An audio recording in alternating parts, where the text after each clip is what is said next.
नमस्कार, गौरमैन एस्ट्रोलॉजी में तपेम ठाकरे आप सभी का स्वागत करता हूँ। फ्रेंड्स, हर कोई इंसान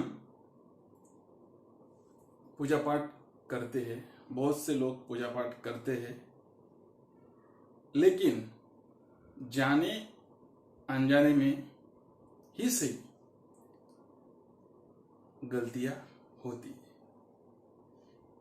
आज का जो हमारा टॉपिक है वो ये है कि पूजा करते समय कहीं आपसे भी ऐसी गलती या तो नहीं होती, या फिर आप भी ऐसी कोई गलती जाने अनजाने में करते तो नहीं है।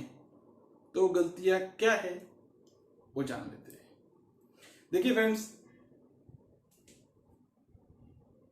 ये सब चीजें मानने वाली है। मानो तो सब है, ना मानो तो कुछ नहीं।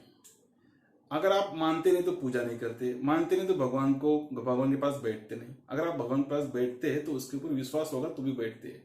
तो ये बात को भी आपको मानना पड़ेगा, इस चीज को भी आपको मानना पड़ेगा। मैं आपको बताता हूं कैसे। देखिए, हर कोई सुबह उठता है, नहाता है, नहाने के बाद पूजा पाठ करता है, लेकिन पूजा पाठ करने का भी कोई कुछ सावधानियां है, कुछ कानून है, वो उसके हिसाब से होना चाहिए। अभी आप बताओगे कि अभी तक किसी ने बताया, अभी आप कैसे बता रहे हैं। देखिए, जिन लोगों को इस शास्त्र का ज्ञान है वो अपनी तरफ से हर कोई बताने की कोशिश कर रहा है अपने अपने हिसाब से। तो जिन्हें पता चलता है वो समझ जाते हैं। गलतियां बहुत छोटी छोटी होती है, समझना जरूरी है। जब आप पूजा सुबह उठकर नहा धोकर मंदिर के पास जाकर पूजा पाठ करने बैठते हैं तो ऐसे ही नहीं बैठेंगे। पहले मंदिर का साफ सफाई करते होंगे, मंदिर की मूर्तियां उठाते होंगे, मंदिर के अंदर की साफ सफाई करते होंगे। मंदिर के अंदर साफ सफाई करने के बाद कपड़ा लगाकर, जो पूजा का कपड़ा है लगाने के बाद भगवानों को नहलाते होंगे। नहलाने के बाद मूर्तियां रखते होंगे, बराबर। ये सब क्रिया होती है। बाद में जो आखिरी की क्रिया होती है वो ये होता है कि सब भगवान को जगह पर अपने अपने हिसाब से लगाने के बाद, उनको हल्दी कुमकुम करने के बाद आप वैसे ही अगरबत्ती और दिया लगा देते हैं। ये नहीं करना है। जब आपके मंदिर के अंदर की पूरी पूजा हो गई, मतलब पूरे भगवान लगा दिए, उनको हल्दी कुमकुम लगा दिया, बाद में अभी आपको अगरबत्ती और दिया लगाना है। उससे पहले उस जो भी आपने पूरा कार्य किया उसमें जो आपके हाथों के अंदर गंदगी लगी है, उसी गंदगी के साथ आप पूजा करवा देते हैं। तो होता यह है कि आप तो पूजा अच्छा होने के लिए कर रहे हैं, लेकिन होता उल्टा है।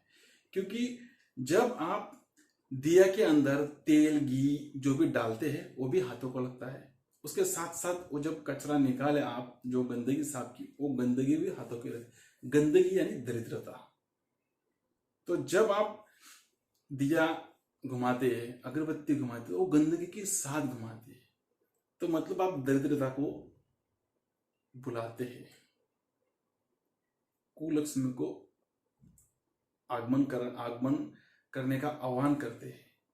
तो ये नहीं होना चाहिए। तो इससे पहले जब आप दिया में घी लगा दिया, सब मंदिर साफ सफाई करने के बाद दिया में घी लगा, अगरबत्ती लगा दी, पूरा मंदिर के सामने का हिस्सा साफ सफाई कर लिया, उसके बाद आप हाथों को अच्छी तरह धो ले वापिस, और बाद में जो आपकी क्रिया है वो कीजिए। ऐसा ही करना चाहिए शास्त्र योग। क्योंकि अगर ऐसा ना होता तो फिर आप सीधा बिस्तर से उठ के भी पूजा पाठ कर सकते थे ना। ऐसा ना होता तो आप बिस्तर से उठ के ही पूजा पाठ कर सकते थे। लेकिन क्यों आप नहाते हो? क्योंकि शुद्धि होना जरूरी है, शुद्धिकरण करना जरूरी है, और इसीलिए पूर्ण शुद्धता से ही पूजा पाठ होना चाहिए। यही इसके पीछे का लॉजिक है। मानो या ना मानो, मानो सो आपका फायदा, ना मानो सो आपका फायदा, बताना हमारा फर्ज है। जो भगवान पे भरोसा रखेगा वो इन चीजों को भी भरोसा अवश्य रखेगा। देखिए, जो सब अच्छी चीजें है वो लक्ष्मी का प्रतीक है, और जो सब गंदी चीजें है वो सब कुलक्ष्मी का प्रतीक है। डिसाइड आपको करना है। सो फ्रेंड, इसी तरह की हर एक जानकारी अगर हमारी आपको अच्छी लगती होगी, सो प्लीज हमारी वीडियोस को अवश्य ही शेयर कीजिए, हमारी वीडियोस को लाइक कीजिए और चैनल सब्सक्राइब करना मत भूलिए।